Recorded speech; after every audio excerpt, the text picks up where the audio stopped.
भारत माता की। टीवी 100 द्वारा आयोजित उत्तराखंड संवाद एवं अवार्ड्स कार्यक्रम के अवसर पर TV 100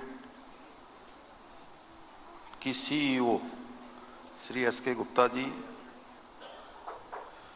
bureau chief TV 100 Shri Sai Chaudhary ji, बेटी अनन्या जी, पूज्य माता जी, हमारे मित्र कुलीन जी, जिन्होंने इस चैनल को शुरू किया, इसके संस्थापक थे। आज मैं उनका भी बहुत भावपूर्ण स्मरण करता हूं। उनसे बहुत मेरा लगाव था। उनको अपनी श्रद्धा सुमन भी अर्पित करता हूं कि उनके द्वारा लगाया गया ये पौधा आज एक बड़े बट वृक्ष के रूप में आज इस पूरे उत्तराखंड में और अन्य स्थानों पर अपनी आभा बिखेरने का काम कर रहा है। श्रीमती अनीता गुप्ता जी आज यहाँ पर हैं और सभी हमारे महानुभाव जो यहाँ पर उपस्थित हैं। मैं अब हमारे डावर साहब सबसे सीनियर हैं, उनका नाम मैं ले रहा हूँ, लेकिन उनके साथ साथ क्यों श्याम जी इतना पर्याप्त है, मुझे लगता है सारे लोग जो भी बैठे हैं, जमनग्नि जी से विनय रोहेला साहब, हमारे सिद्धार्थ जी और सभी उपस्थित साथियों, हमारे कमिश्नर साहब भी हैं, आईजी साहब भी हैं, हमारे जनरल ये एमडी गढ़वाल मंडल विकास निगम, सभी उपस्थित यहाँ पर, सभी हमारे महानुभाव, हमारे युवा नेता लोग भी हैं। तो मैं आप सभी का इस विशिष्ट कार्यक्रम में आप सब महानुभावों का अपनी ओर से बहुत स्वागत करता हूं, अभिनंदन करता हूं और आप सबके बीच में और बहुत सारे विद्वत जनों के बीच में यहाँ पर उपस्थित होने का मुझे शुभ अवसर प्राप्त हो रहा है। और प्रत्येक वर्ष की भांति वैसे मैं सभी कार्यक्रमों में साईं चौधरी जी हमारे मुझे हमेशा कहाँ हैं, दिख भी नहीं रहे आज। अच्छा, तो हमेशा जो है ये अवार्ड का कार्यक्रम जो आयोजित करते हैं, ऐसे महानुभाव जिन्होंने विभिन्न विभिन्न क्षेत्रों में अपनी विशिष्टताएं प्राप्त की हैं और उन्होंने विशेष कार्य किए हैं, अच्छे काम किए हैं, उनको यहाँ पर सम्मानित करते हैं। ये बहुत अच्छी परिपाटी है और टीवी 100 से मेरा बड़ा पारिवारिक लगाव है। शुरुआती दिनों में जब टीवी 100 आया था तो हम लोग बहुत नए नए थे, क्यों संदीप जी हैं, हरिनारायण हैं, ये सब लोग बहुत, मैं एक एक संवाददाता जो इनके विभिन्न विभिन्न स्थानों पर काम करते हैं, सभी से मेरा गहरा लगाव है। आसमा है दिल्ली में पूरा, और मुझे बड़ी खुशी भी होती थी कि शुरुआती दिनों में, बैठिए आप माता जी, आप कहाँ जा रही हैं? शुरुआती दिनों में, अब मैं इस जिम्मेदारी पर आ गया, लगभग 5 साल का कालखंड भी आप सबके आशीर्वाद से, सबकी शुभकामनाओं से पूरा होने वाला है। लेकिन राजनीति के शुरुआती दिनों में भी टीवी 100 चैनल के द्वारा काफ़ी हमारे कार्यक्रमों को, काफ़ी हमारी बातों को जनता तक पहुंचाने का काम होता था। तो आज जिन प्रतिभाशाली व्यक्तित्वों को आज सम्मानित किया जाएगा, उन सभी को मैं हृदय तल से बहुत बधाई देता हूं, शुभकामनाएं देता हूं कि आप लोगों ने बहुत शानदार काम किया है, अपने परिश्रम से, मेहनत से, लगन से, समर्पण से नई ऊंचाइयां अपने अपने क्षेत्रों में प्राप्त की है, बल्कि समाज को भी नई दिशा देने का काम किया है। और इस अवसर पर मैं टीवी 100 की पूरी टीम को बहुत बधाई देता हूं कि बहुत शानदार कार्यक्रम किया है। भाइयों बहनों, आप सभी जानते हैं 2014 से पहले इस देश के अंदर जो राजनीति थी, जो देश की हमारी पहचान बनती जा रही थी, पूरी दुनिया के अंदर घपलों का देश, घोटालों का देश, इस प्रकार की हमारी पहचान पूरी दुनिया में लोगों के सामने हो रही थी। दब्बू भारत, पिछलग्गू भारत और विश्व के मंचों पर अपनी बात भी न कर पाने वाला भारत, अपने हितों को भी न रख पाने वाला भारत और एक कमजोर राष्ट्र के रूप में हमको देखा जाता था अंतर्राष्ट्रीय मंचों पर। और राजनीतिक दृष्टि से भी भारत की छवि एक अस्थिर देश की हुआ करती थी।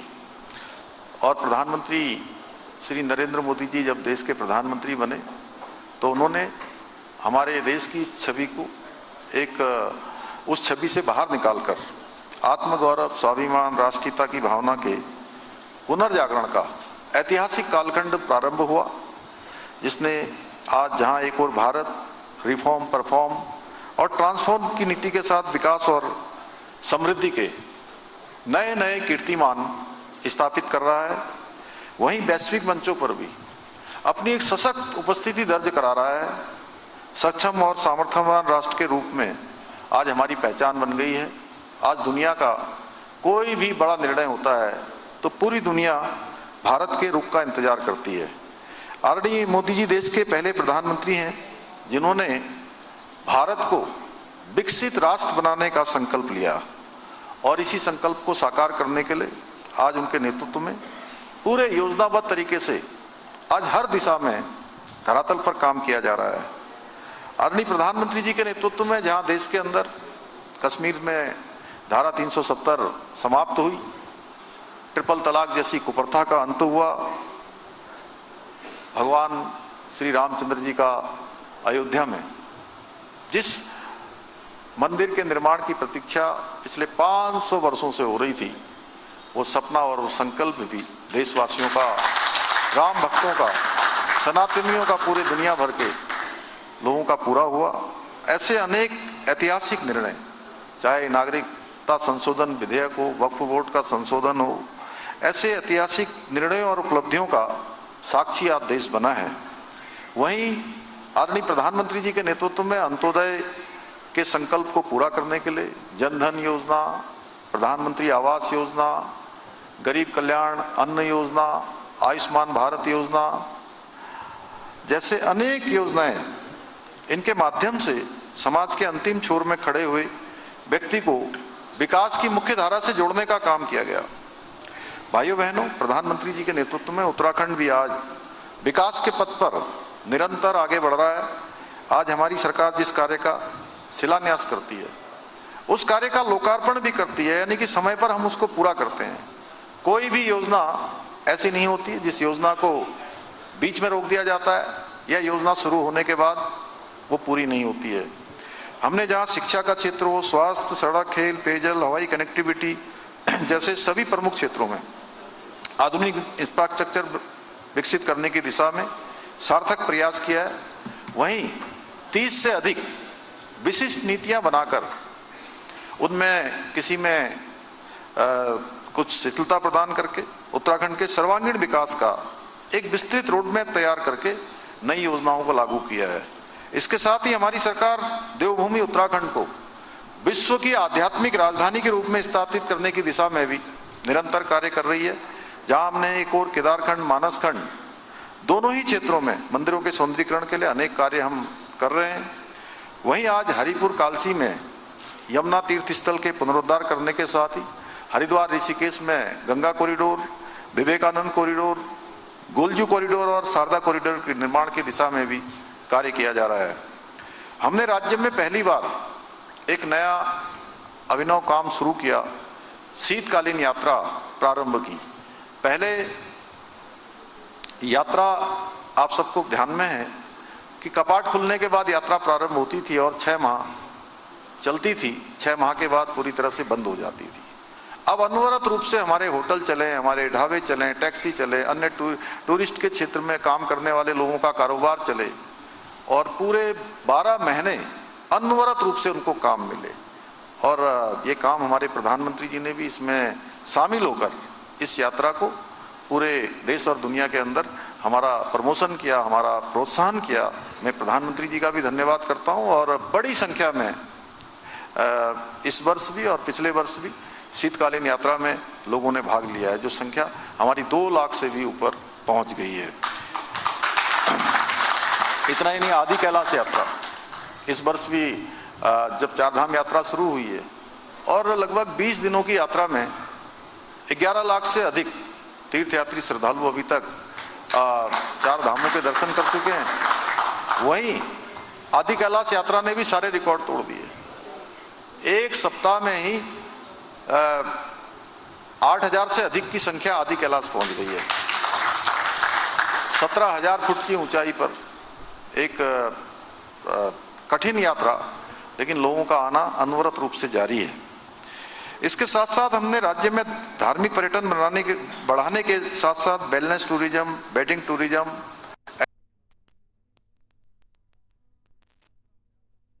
कर रहे हैं।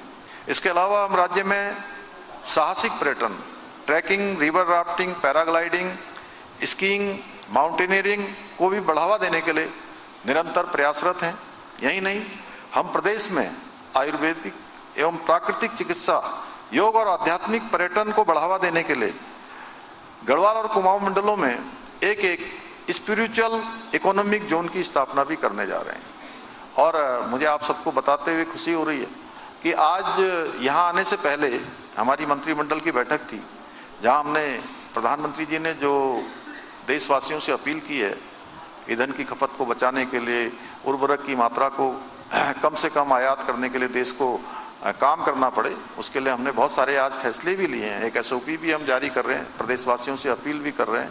वहीं माँ गंगा के तट पर हरिद्वार में हम प्राच्य पंडित मदन मोहन मालवीय प्राच्य शोध संस्थान का भी निर्माण करने जा रहे हैं, जिसमें अनेक विषयों पर ज्योतिष, आयुर्वेद, हमारी जो विविध प्रकार की कलाएं हैं, जो हमारी विरासत है, उस पर पूरा शोध होगा। वहाँ पर एक बड़ा सेंटर हम विकसित करने जा रहे हैं। आदरणीय प्रधानमंत्री जी के आह्वान पर हमारी सरकार अपने पारंपरिक मेलों, उत्सवों और लोक संस्कृति को बढ़ावा देने के लिए वन डिस्ट्रिक्ट वन फेस्टिवल के रूप में विकसित करने की दिशा में भी हम काम कर रहे हैं। इस वर्ष हमने बहुत सारे स्थानों पर ऐसे फेस्टिवल आयोजित किए गए, जिसके कारण से बड़ी मात्रा में शीतकाल में हमारे यहाँ बहुत बड़ी संख्या में पर्यटक आए। मतलब साकरी जैसा स्थान, हमारे पुरोला के पास साकरी जैसा स्थान, जहाँ पर एक दिन में 2,000-2,500 लोग होम स्टे पर रहने के लिए आए। और एक नए उत्तराखंड का आगाज था। नैनीताल में जो हमारा वहाँ फेस्टिवल हुआ, उसमें हजारों हजार की संख्या में लोगों ने भाग लिया। मसूरी में, हमारे गंगोत्री में, विभिन्न स्थानों पर। इतना ही नहीं, हमने पहली बार राज्य में राष्ट्रीय खेलों और G20 सम्मेलनों की बैठकों का भी सफल आयोजन कर उत्तराखंड को राष्ट्रीय और अंतर्राष्ट्रीय मंच पर नई पहचान दिलाने का काम किया है। भाइयों बहनों, हमारी सरकार प्रदेश में औद्योगिक विकास को प्रोत्साहित करने के लिए भी निरंतर कार्य कर रही है। हमने राज्य में निवेश को बढ़ावा देने के लिए वर्ष 2023 में आदरणीय प्रधानमंत्री जी के मार्गदर्शन में इन्वेस्टर ग्लोबल समिट का आयोजन किया था। और ये हम सभी के लिए अत्यंत गर्व का विषय है कि हमें इस समिट में प्राप्त 3,56,000 करोड़ रुपए से अधिक के निवेश समझौतों में से 1 लाख करोड़ से अधिक की ग्राउंडिंग पर निवेश प्रस्तावों को अभी तक धरातल पर उतारने की हमें सफलता प्राप्त हुई है।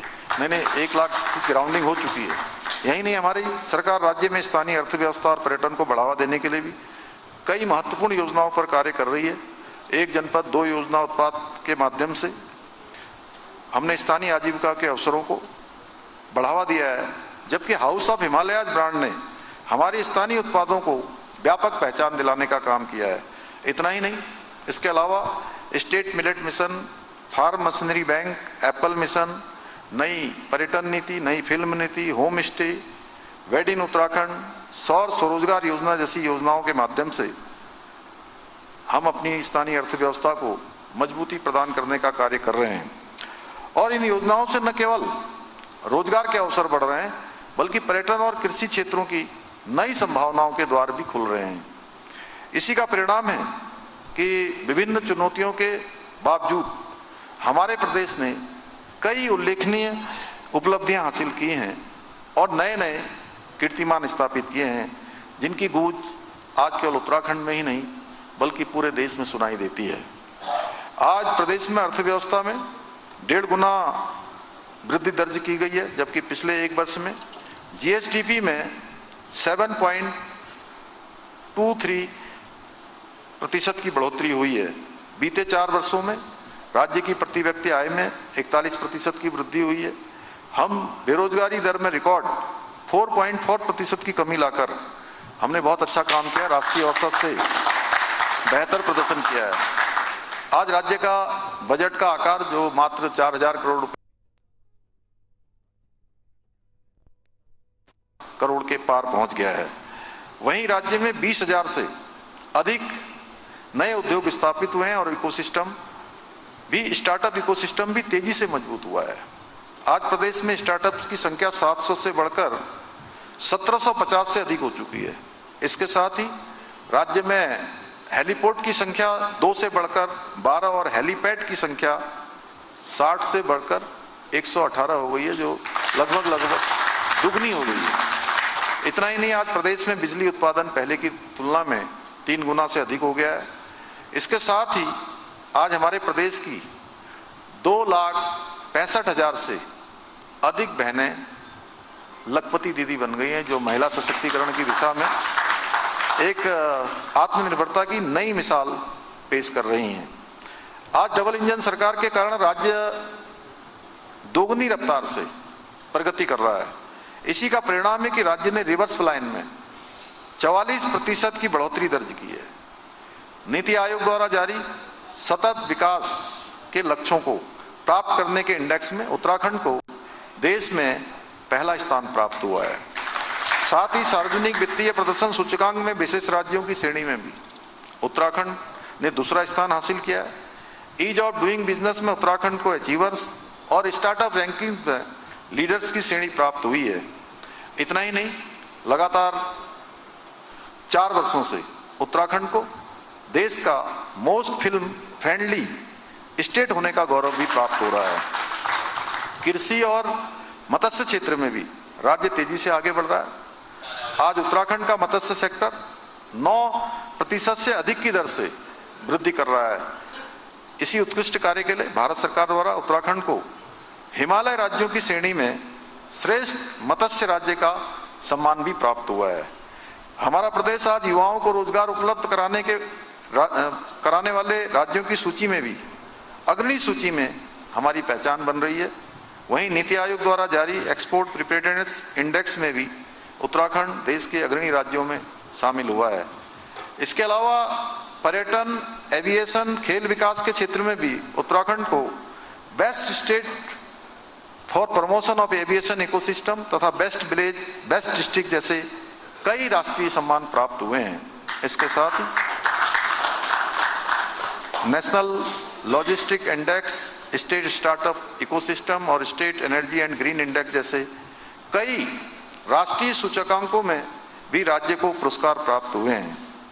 खनन क्षेत्र, जो कि एक हमेशा चुनौतीपूर्ण क्षेत्र हर सरकार के लिए रहा है और हर सरकार पर इस पर उंगली उठती रही है, कहीं ना कहीं सवाल खड़े होते रहे हैं, लेकिन हमने अपने संकल्प से, राज्यवासियों के सहयोग से, सभी हमारी पूरी टीम ने जिस प्रकार से एक सुनियोजित तरीके से इस पर काम किया, उस पर भी भारत सरकार ने खनन तत्परता सूचकांक में हमारे को पूरे देश के अंदर दूसरा स्थान प्राप्त हुआ और भारत सरकार ने हमको 200 करोड़ रुपए की धनराशि प्रोत्साहन राशि के रूप में, पुरस्कार के रूप में हमारे राज्य को प्राप्त हुई। इतना ही नहीं, जो हमारा खनन का रेवेन्यू जो मात्र 300-400 करोड़ रुपया हुआ करता था अधिकतम, वो 1200 करोड़ को इस बार पार कर गया है। एक ऐतिहासिक वृद्धि खनन के क्षेत्र में हुई है।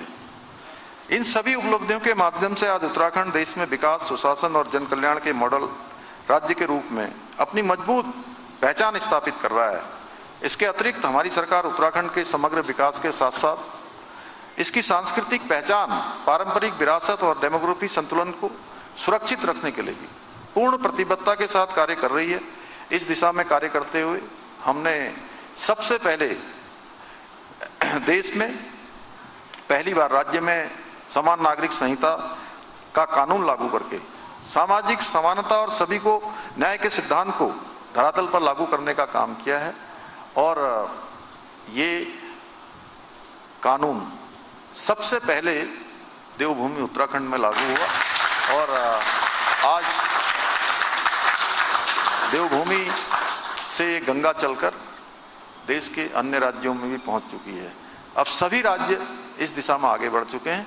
उसका गौरव सभी उत्तराखंड वासियों को, देश में सबसे पहले उत्तराखंड वासियों को प्राप्त हुआ। हमने राज्य में सख्त धर्मांतरण रोधी कानून, सख्त दंगा रोधी कानून लागू करने का भी काम किया है। इसके साथ ही लैंड जिहाद, लव जिहाद, थूक जिहाद और ऐसे जितने प्रकार के भी इस प्रकार की देश विरोधी गतिविधियां थी उसके खिलाफ कठोर कदम भी उठाए हैं, जिसका नतीजा है कि पिछले 4.5 वर्षों में 12,000 एकड़ से अधिक सरकारी भूमि को अवैध कब्जों से मुक्त कराने का काम भी हुआ है। इसके अलावा हमने पहली बार राज्य में सख्त भू कानून लागू किया है।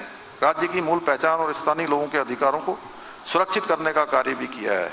हमने ऑपरेशन कालनेमी के माध्यम से सनातन धर्म को बदनाम करने वालों के खिलाफ सख्त कार्रवाई सुनिश्चित की है। इतना ही नहीं, हमने राज्य में युवाओं के भविष्य को सुरक्षित करने के लिए देश का सबसे सख्त नकल विरोधी कानून भी लागू किया है और जिसका परिणाम हुआ है कि पिछले 4.5 वर्षों में 32,000 से अधिक युवा सरकारी नौकरी पारदर्शिता के आधार पर, योग्यता के आधार पर, क्षमता के आधार पर गरीब माता पिता के बेटों को और बेटियों को प्राप्त हुई है, जो पिछली सरकारों की तुलना में 4 गुना से भी अधिक है। भाइयों बहनों, हमारी सरकार भ्रष्टाचार के खिलाफ केवल बातें ही नहीं करती है, बल्कि हम भ्रष्टाचारियों को पर सीधी कड़ी कार्रवाई भी करते हैं। हमने एक बात और साफ कर दी है, चाहे कोई कितना भी बड़ा क्यों ना हो, अगर उसने जनता के हक पर डाका डाला है तो उसे सलाखों के पीछे जाना ही होगा। इसलिए हमने भ्रष्टाचार में सिर्फ छोटी मछलियों को ही नहीं पकड़ा, बल्कि बड़े बड़े अजगरों को भी कानून के शिकंजे में कसने का काम किया है और आगे भी हम अपना अभियान इसी दृढ़ता के साथ जारी रखेंगे। पहले एक धारणा बन गई थी कि कोई शिकायत आई, कोई कहीं पर अनियमितता पाई गई तो छोटे कर्मचारियों पर गाज गिरा दी और उसकी इतिश्री कर दी। हमने इस धारणा को बदलने की शुरुआत की है कि अब छोटा हो, बड़ा हो, छोटी मछली हो, बड़ी मछली हो, या मगरमच्छ हो या अजगर हो, किसी को भी छोड़ा नहीं जाएगा। जो भी कहीं पर भी अनियमितता में पाया जाएगा उसके खिलाफ कार्रवाई होगी। मैं एक बात और स्पष्ट कर देना चाहता हूं कि हमारी ये यात्रा यहीं रुकने वाली नहीं है।